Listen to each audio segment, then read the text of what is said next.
In the digital age, mere nanoseconds pass before the lowliest of low-budget films or a simple inflammatory cartoon can ignite violence, rioting, and death. And so often in the name of God. In a moment, meet a man who denies charges that he was involved in the film that lampooned the Prophet Muhammad. Lorna asks Yale theologian Miroslav Volf if God is violent. And activist and atheist Nate Phelps speaks of his famous father's use and abuse of the church as a means to vent rage and anger. This is Context, the show that looks at life beyond the headlines.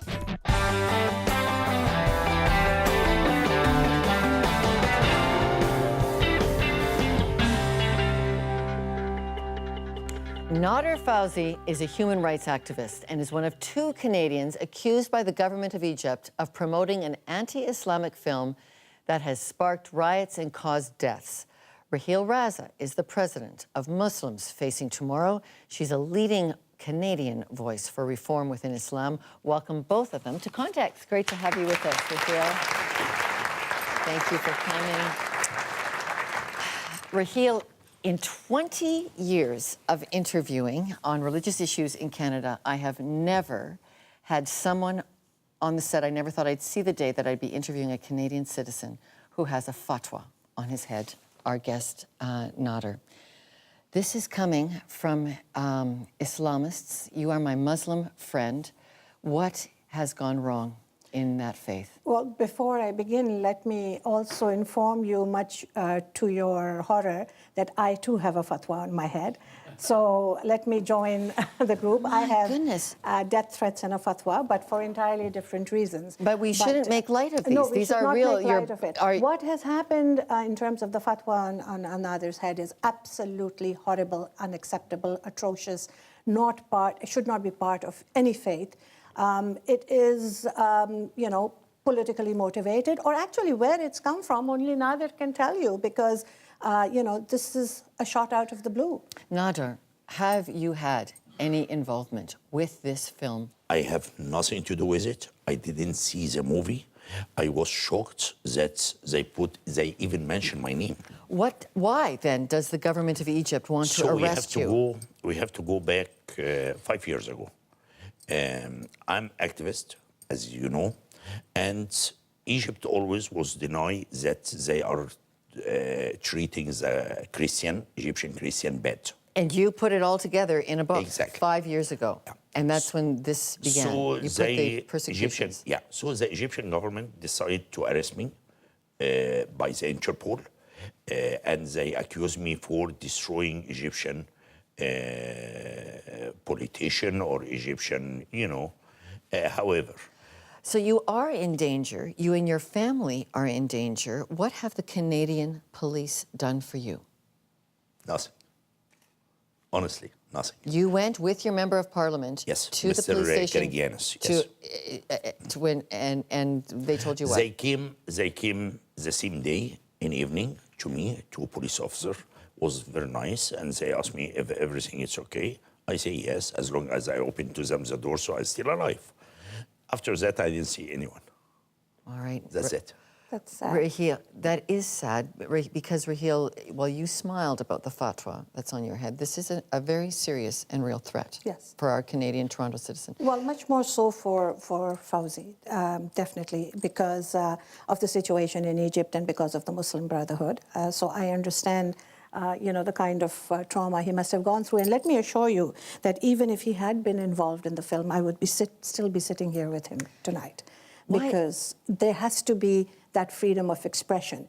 Nothing on the face of this earth, no matter what anyone writes, no matter what anyone says, whether a film is made about Muslims or anything to do with Islam, deserves the violent reaction that took place all over the Muslim world in reaction to this film. Why is there a fatwa on your head?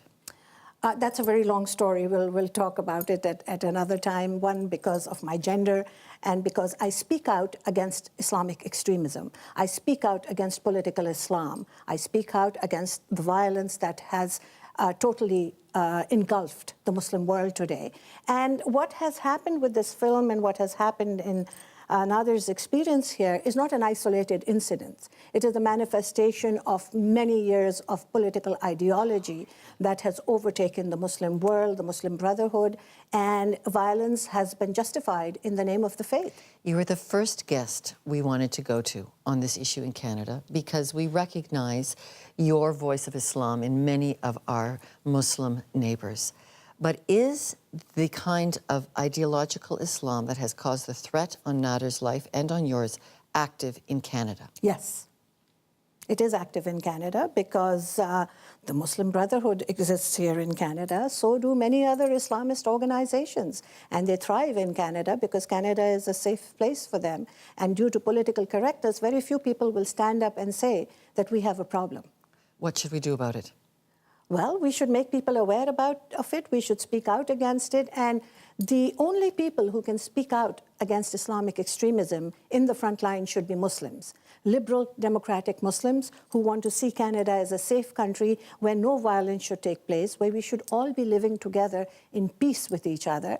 And so if this is a problem that has come through the Muslim world, we should be the frontline people speaking. And of course, that is why we get the backlash.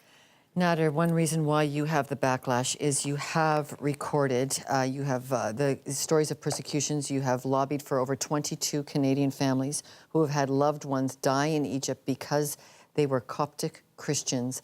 Yes. What kind of violence are Christians under in Egypt right now? Right now, first of all, the new constitution is taking from us all the rights, however it is. We are facing, it's start to be too much, kidnapping the girls, teenage girls. They can rape them to convert them. Still, as it is, now they are attacking Christian people in small village. You know, my instinct is it's just overwhelming. There's too much to be done. I'd like to close with both of you, your advice for how we are going to, in this now a global village, that threat has come right here onto you, in your lives, both of you. What would be your advice for those of us who are observers and think this must stop? In my opinion, for Canada's safety, we have to understand that there is a lot of cells, sleeping cells from Jihad, from Al-Qaeda, from Muslim Brotherhood, however, and they are here in Canada, and everyone knows. All right, Raheel, you are a Muslim spokeswoman. Yes.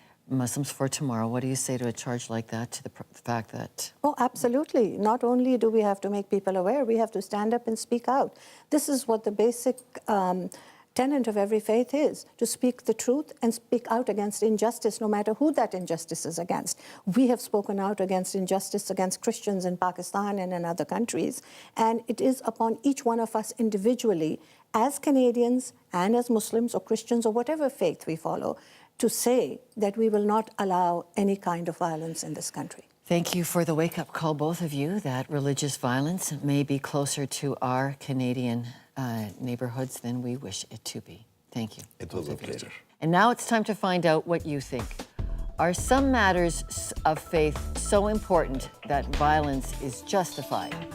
Yes or no? To join the conversation, send your answers by phone, email, Facebook, or Twitter. Our studio audience is taking a live vote, and we'll have those results in a moment. But up next, meet a man who says his own family's toxic faith drove him to atheism.